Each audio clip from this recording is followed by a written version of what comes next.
Bismillahirrahmanirrahim. Assalamualaikum warahmatullahi wabarakatuh. Sahabat keluarga, sayang keluarga dimanapun saling menjaga.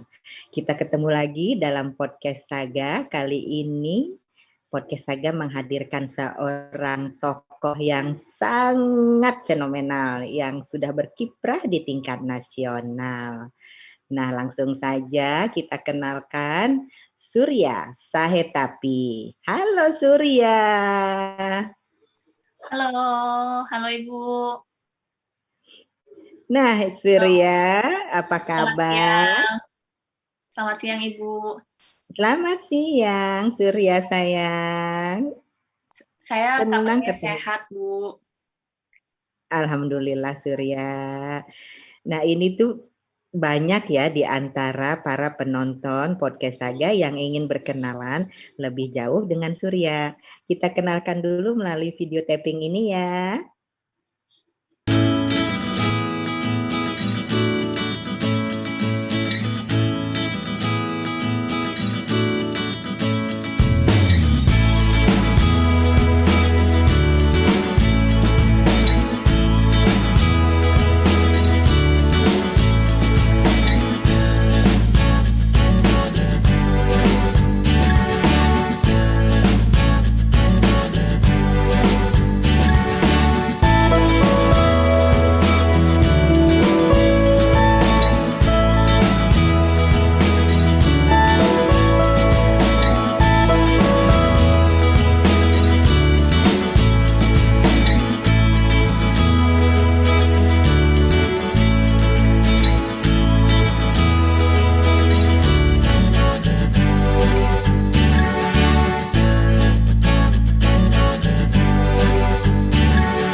Kita sudah berkenalan dengan Surya Sahetapi. Nah, berikutnya yuk kita bincang-bincang dengan Surya Sahetapi. Kita bincang-bincang ya Surya. Baik, Bu. Ya. Nah, Surya nih pertama nih saya mau mengucapkan selamat top Marco top ini Surya lulus di Rochester University New York dalam bidang International Studies cum laude. Keren banget, cerita dong gimana nih Surya motivasinya bisa sampai lulus cum laude ini, kira-kira bagaimana tuh membentuk sebuah motivasi yang hebat seperti ini Surya? Cerita yuk. Iya, Bu, baik, Bu. Terima kasih. Saya juga merasa terhormat bisa diundang ke sini, bisa share di sini bersama sahabat Saga. Saya ngerasa cepat sekali ya waktu berlalu, karena 2 bulan yang lalu saya wisuda. Saya wisuda 2 kali.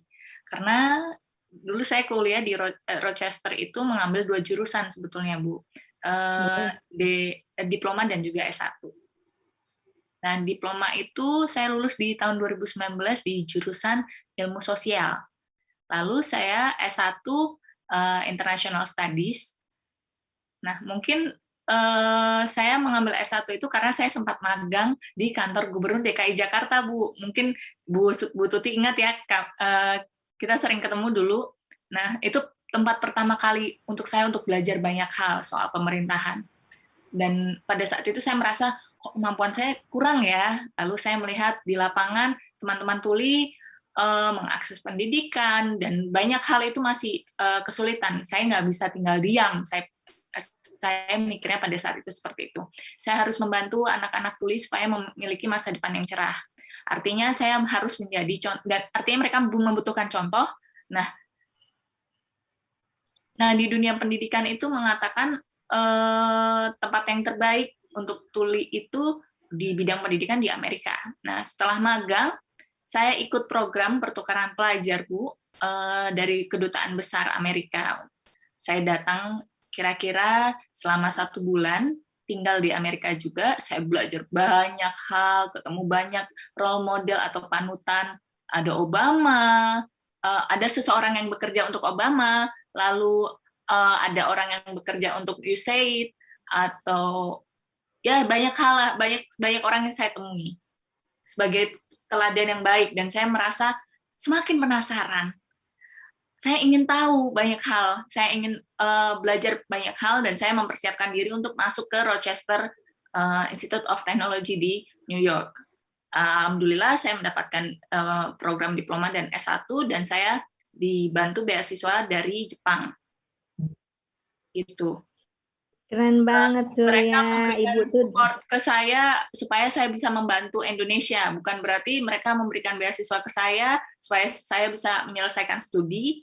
Tidak hanya itu saja, Bu, tapi saya mengemban tanggung jawab yang berat karena untuk mendukung Indonesia. Jadi itu motivasi saya untuk belajar lebih baik lagi karena saya dari kecil memang sedikit perfeksionis, Bu. Artinya saya harus menjadi orang yang baik begitu, dan saya tanya banyak hal. Saya belajar bahasa Inggris, belajar American Sign Language juga, itu hal yang berbeda dibandingkan yang Indonesia punya. Jadi saya di sana berani bertanya, kalau saya nggak ngerti saya tanya, kalau saya nggak ngerti lagi saya tanya lagi sampai akhirnya saya paham. Karena saya sudah jauh-jauh dari Jakarta, penerbangan ke Amerika saja membutuhkan waktu 30 jam lebih, jadi saya nggak mungkin di sana hanya berdiam diri, jadi saya mau belajar banyak hal. Nah, alhamdulillah itu terjadi, dan ditambah ada asisten profesor yang meneliti mengenai kesehatan, lalu literasi, dan juga mengenai program internasional terkait tuli. Saya semakin semangat. Ketika saya kembali ke Indonesia, saya sudah memiliki bekal ilmu dan saya bisa membagikannya ke orang lain. Jadi itu yang membuat saya termotivasi untuk belajar, Bu. Ditambah dukungan dari keluarga dan teman-teman yang tetap mendoakan saya supaya studi saya lancar selama di Amerika. Dan yang terpenting ada komunitas di Indonesia yang selalu kirim makanan Indonesia gitu, Bu. Nah, masalah saya tuh selama di Amerika tuh makanan Indonesia tuh susah sekali untuk dicari. Jadi homesick begitu, Bu. Komunitas di Rochester, komunitas Indonesia di Rochester itu selalu membantu saya supaya saya nggak pusing atau stres kangen makanan Indonesia tuh enggak, Bu. Jadi saya selalu dikirimin gitu. Jadi banyak dukungan sebetulnya. Saya merasa sangat bersyukur, dan juga kampus saya juga inklusif. Jadi beda sekali dengan situasi di Indonesia. Ada akses juru bahasa isyarat, juru tik, dan juga dosen-dosen di sana meskipun orang dengar mereka jago sekali bahasa isyarat Amerika. Artinya orang dengar di sana juga banyak yang terbiasa berisyarat, misalnya polisi, satpam. Jadi lingkungan itu mendukung saya untuk gampang mengakses banyak hal. Padahal saya tuli, kalau di Indonesia saya merasa tuli, tapi ketika di Amerika, di Rochester, saya merasa saya bukan tuli, saya seperti orang-orang pada umumnya gitu. Jadi dengan lingkungan yang mendukung, itu mendukung saya untuk meraih kesuksesan saya menjadi magna cum laude. Nah, menurut saya itu sebetulnya bonus ya, Bu, ya.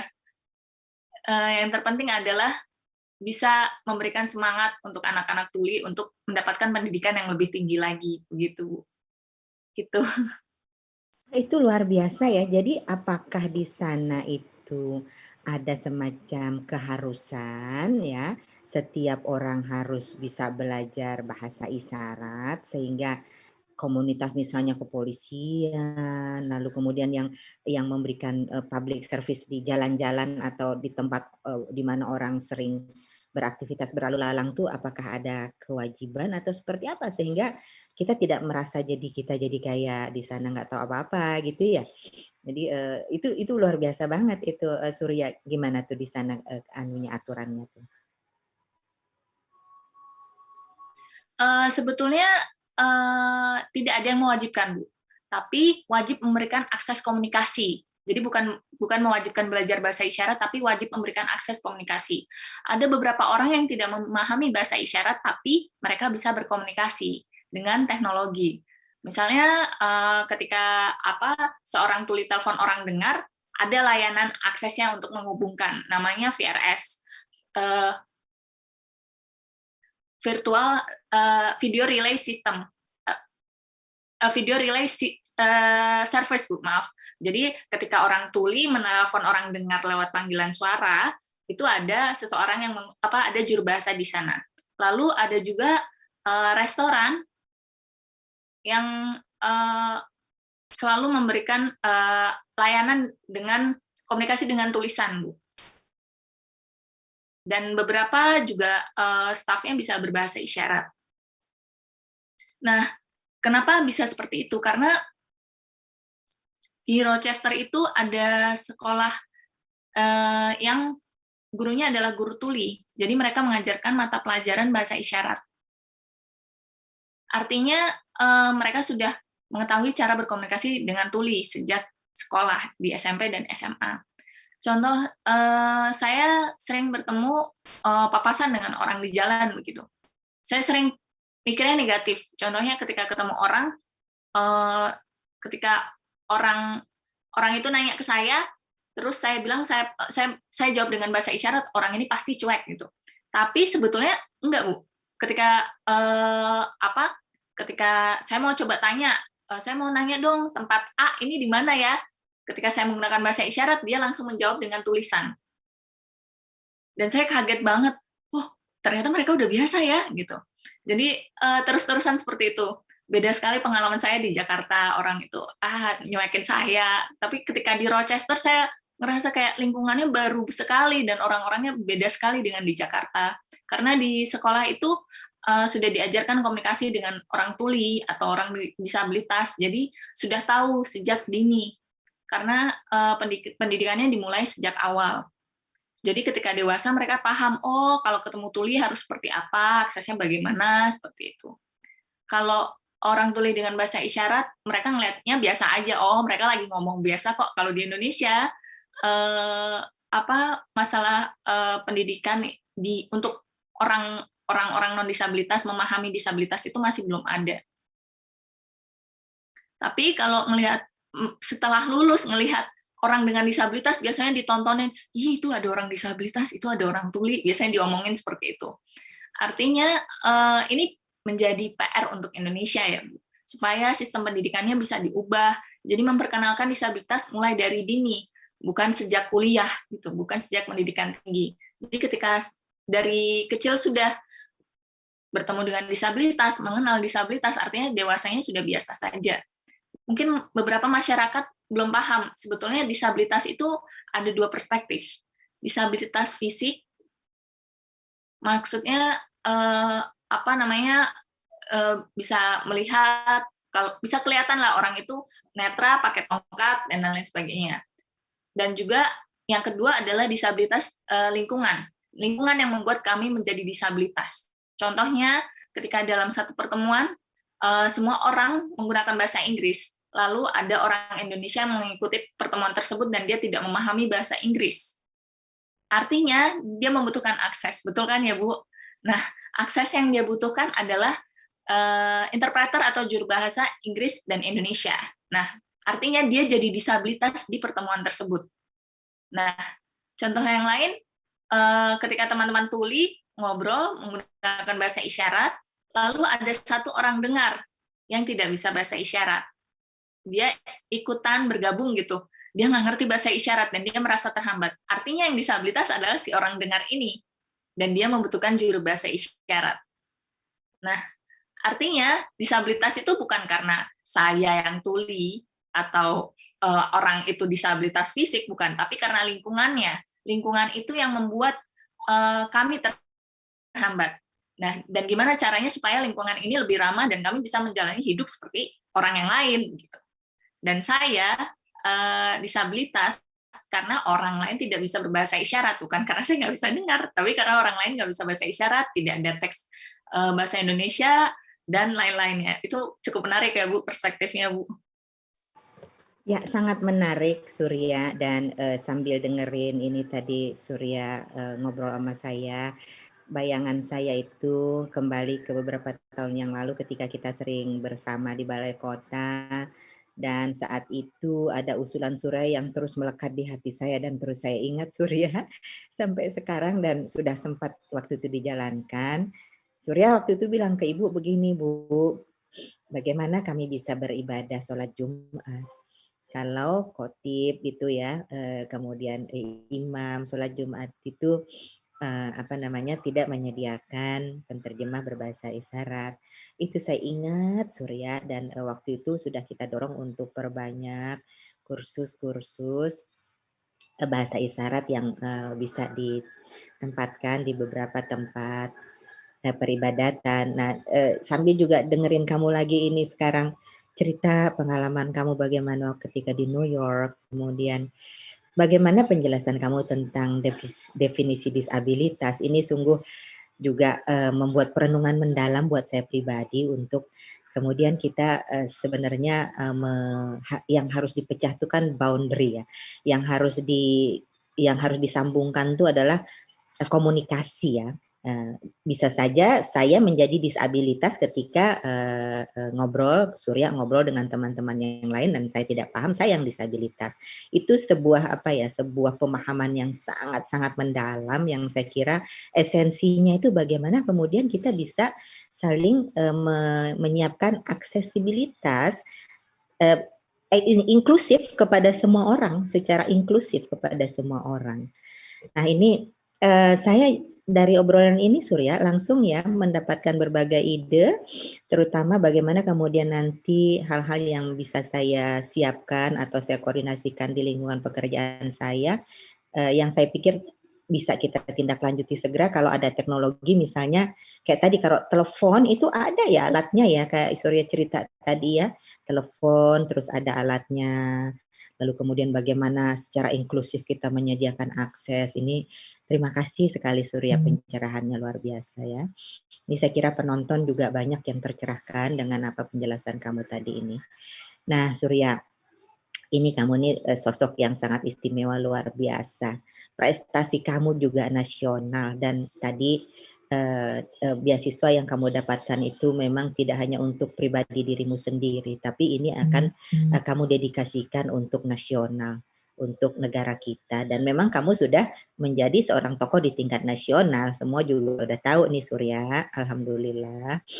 Nah ini gimana ya Surya, kira-kira ya, ayah ibu Surya ya, papa mamahnya ini memberikan pendidikan kepada Surya, sehingga Surya bisa tumbuh ya menjadi pribadi yang luar biasa ini. Ini kita berbagi agar, para penonton Sahabat Saga ini juga bisa mengambil, lesson learn dan mengambil hal-hal yang positif. Silakan Surya. Ya, terima kasih banyak Ibu pertanyaannya. Saya cerita sedikit latar belakang keluarga saya. Saya merasa beruntung karena saya ada privilege karena saya bukan satu-satunya anak tuli di keluarga saya. Saya punya om yang tuli, punya kakak pertama yang tuli. Artinya orang tua saya sudah tahu karena kakak saya tuli, om saya tuli. Dan yang terpenting adalah orang tua ini bisa menerima kondisi saya yang tuli dan menerima kondisi kakak saya dan juga om saya yang tuli. Ketika penerimaan sudah ada, artinya bisa memahami cara komunikasi dan bisa memperkenalkan cara komunikasi. Saya sendiri merasa senang ketika bertemu dengan orang lain atau saudara. Selalu orang tua saya atau kakak saya yang dengar memperkenalkan saya dengan ini Surya, dia tuli, komunikasinya seperti ini, begitu. Jadi tidak seperti teman-teman saya yang lain begitu. Mungkin dia tuli, teman saya ini tuli, keluarganya dengar, tapi mereka banyak yang tertutup dan tidak mau memperkenalkan mereka, tidak mau menunjukkan mereka. Saya sih merasa sayang ya, dan saya merasa beruntung sekali karena keluarga saya banyak yang tuli.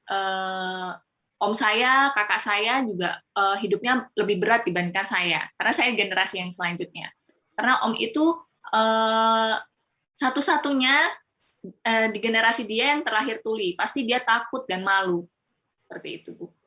Jadi orang tua papa saya, kebetulan om saya ini dari sisi papa saya,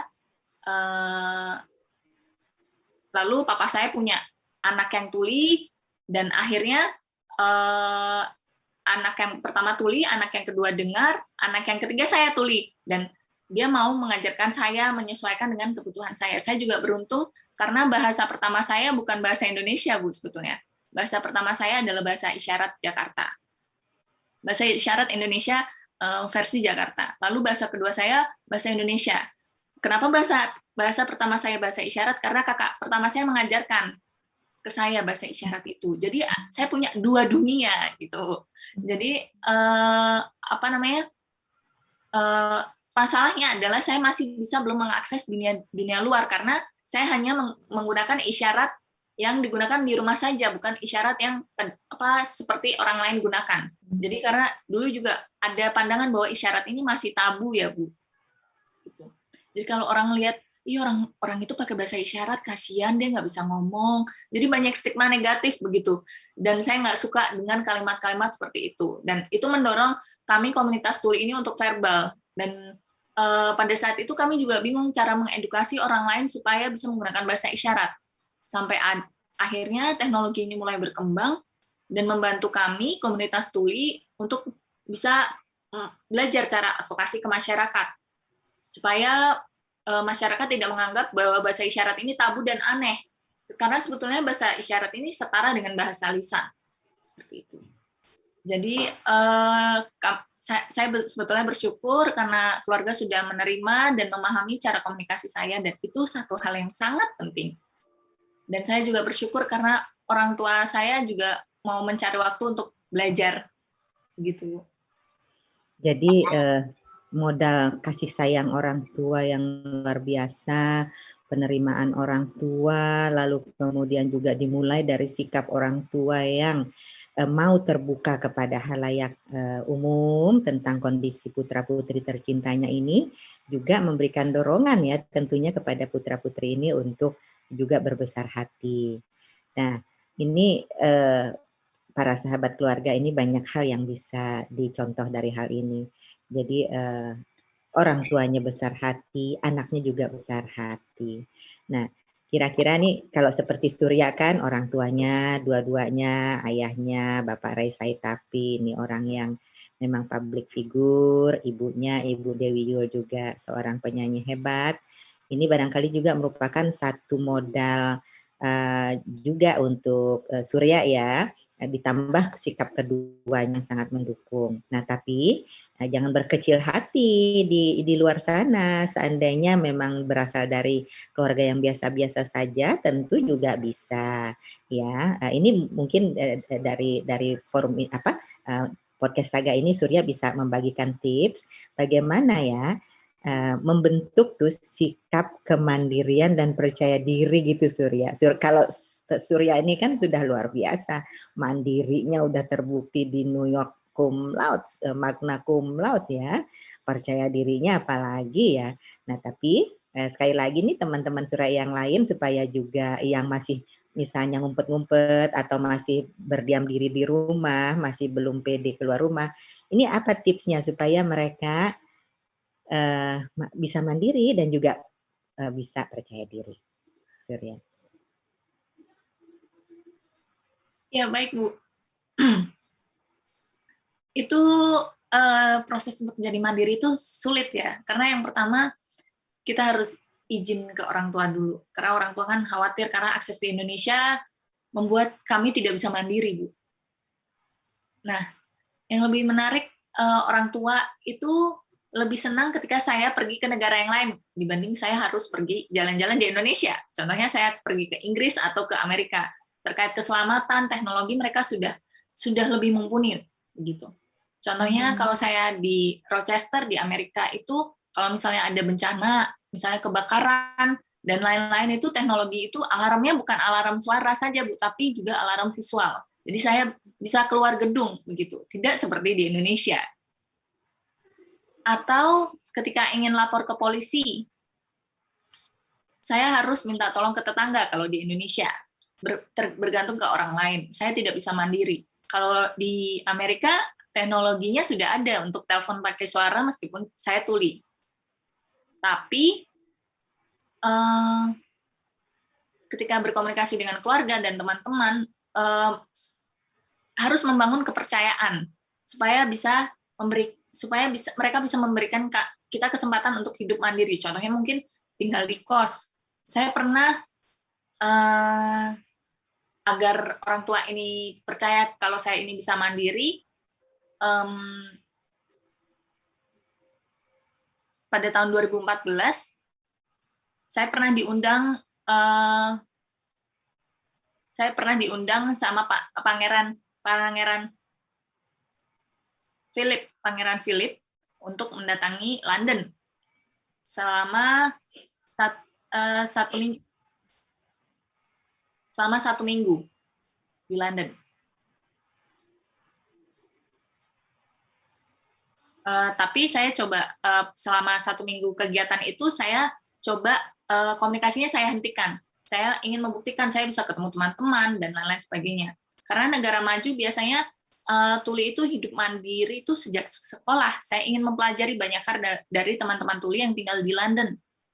Sampai akhirnya saya kembali ke Jakarta, orang tua saya panik, kok kamu nggak balas WhatsApp, kamu nggak komunikasi sama ibu. Lalu saya jelaskan, gini loh Bu, A, B, C, D, di Inggris itu hidupnya gampang, nyaman, komunikasi nggak ada masalah. Saya jelaskan gini.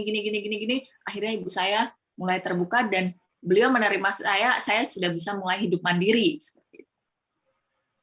Artinya ketika saya pergi kemana atau bertemu dengan orang lain, komunikasinya sulit, saya mencoba untuk berkomunikasi dengan teks, begitu, karena teknologinya udah ada. Atau misalnya dengan Google Maps saya nggak tahu di mana gitu. Jadi teknologi itu membantu saya. Dan ketika saya ke Amerika, tinggal di Amerika selama tinggal 3 tahun, orang tua saya takutnya karena di Amerika kan kriminalitasnya cukup tinggi ya Bu ya, karena pemilikan senjata bisa bebas seperti itu. Saya coba riset di lokasi tempat tinggal saya di Rochester itu cukup aman.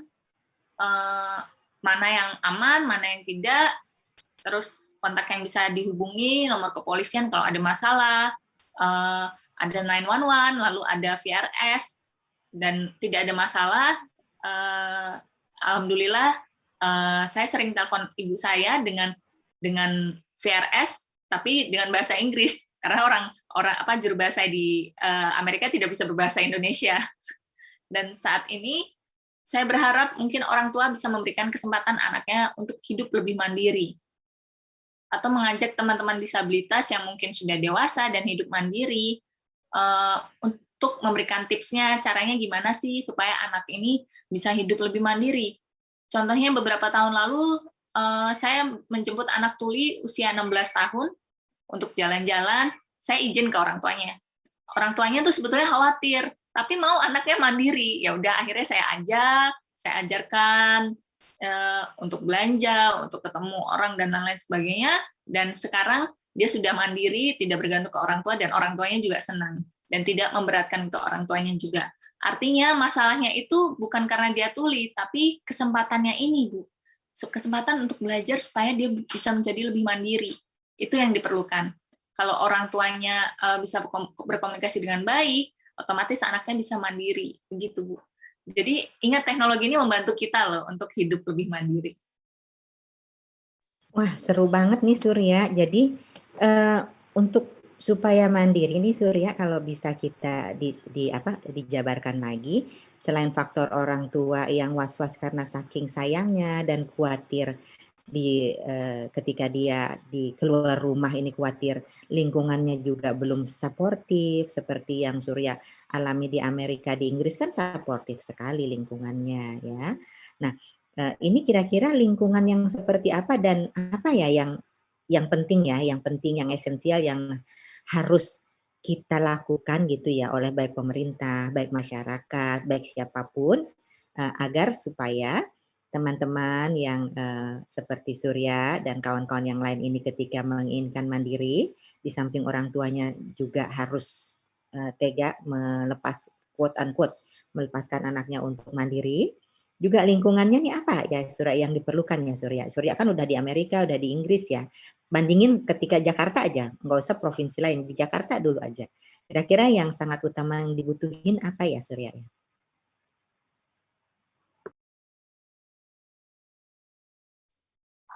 Ya, jujur Bu, pengalaman saya membandingkan itu, saya lebih khawatir jalan-jalan di daerah-daerah di Indonesia dibanding saya pergi ke luar negeri, karena masalah aksesnya. Saya beberapa kali ketinggalan pesawat, saya sudah ngomong ke petugas.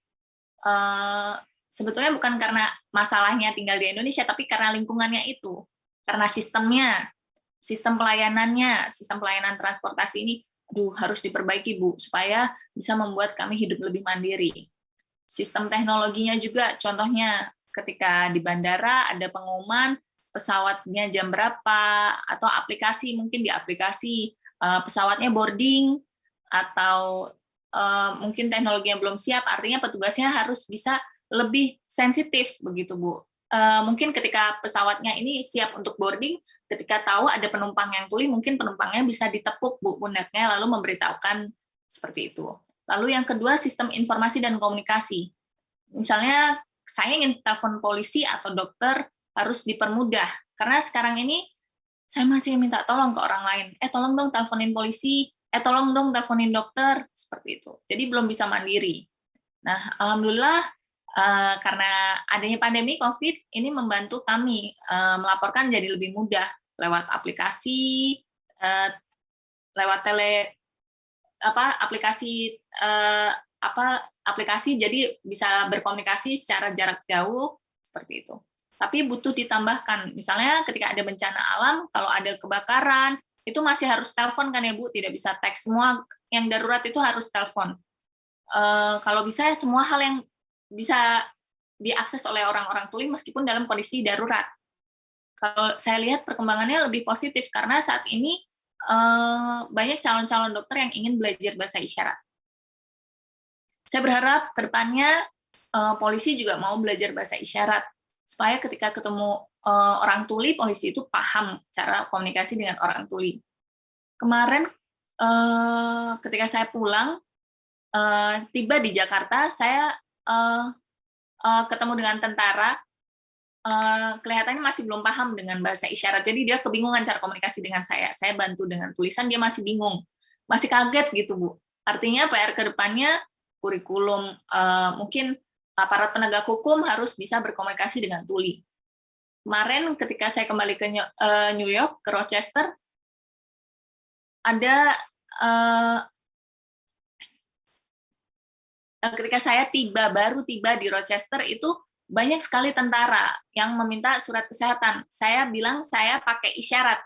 Lalu ada satu tentara langsung teriak, siapa yang bisa bahasa isyarat? Lalu ada dua petugas yang ketemu dengan saya dan mereka berisyarat dengan saya dan komunikasinya bisa lebih lancar begitu.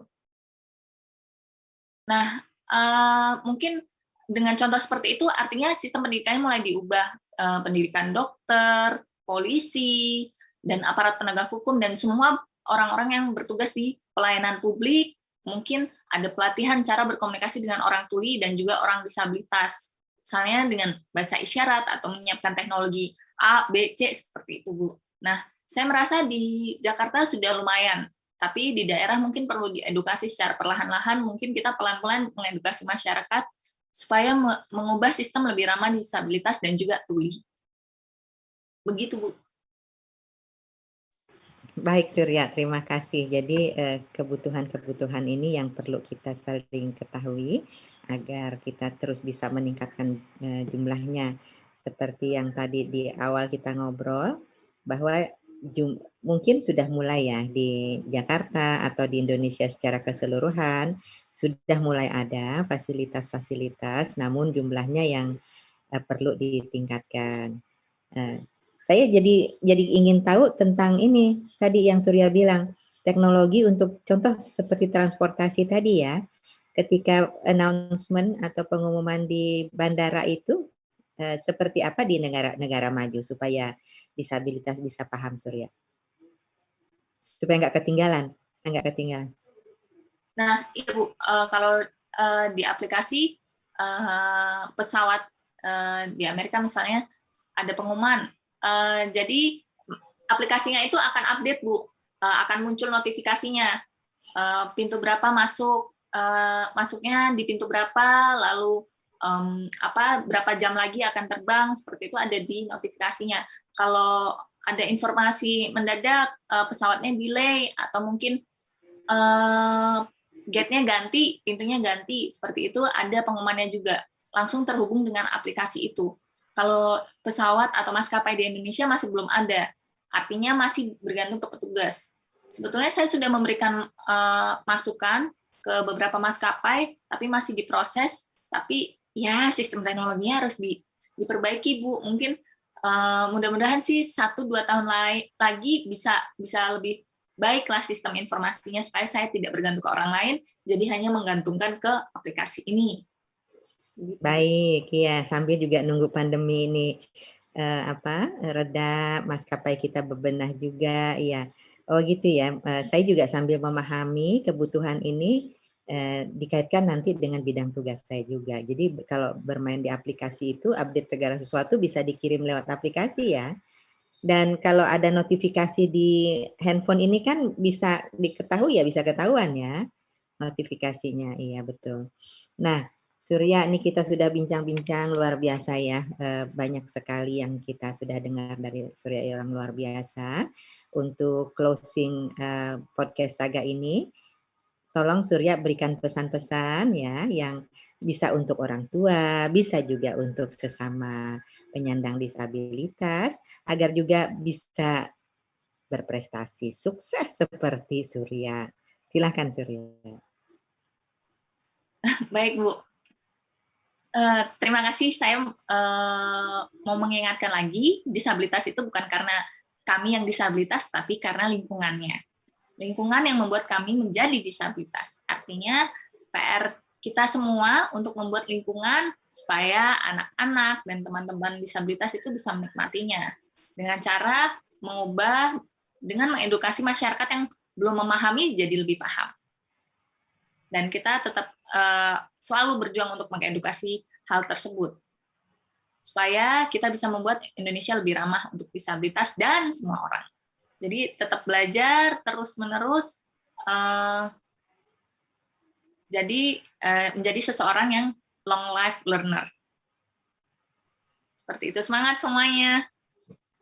Apa sih yang dibutuhkan oleh disabilitas untuk paham juga nih bahwa sekarang tuh kita harus banyak di rumah pakai masker, itu tuh gimana tuh? Cuci tangan segala rupa gitu. Itu tuh apa? Kalau tuli yang dewasa sebetulnya sudah ada teknologi. Karena sebetulnya kami sudah biasa video call ya Bu, jadi nggak gagap teknologi. Tapi masalahnya di anak-anak ini Bu, masih banyak sekali hambatan karena banyak orang tua yang bingung supaya anak-anaknya bisa akses informasi. Karena belum tentu anak-anak ini bisa mengakses internet begitu Bu. Dan juga guru-guru SLB itu masih bingung cara mengajarkan anak-anaknya karena orang tua dan guru ini kurang kooperatif begitu Bu. Karena orang tua masih banyak kebingungan, mereka harus fokus kerja tapi harus ngasuh anak, itu masalahnya Bu, itu hambatannya untuk anak-anak dan juga disabilitas dibandingkan teman-teman tuli yang sudah dewasa gitu Bu. Terima kasih Surya. Kita telah belajar banyak dengan Surya, luar biasa ya kali ini podcast Saga disuguhkan sebuah tayangan yang luar biasa, makanya kita sekarang mengambil tema disabilitas menembus batas. Rajut asa, raih cita-cita.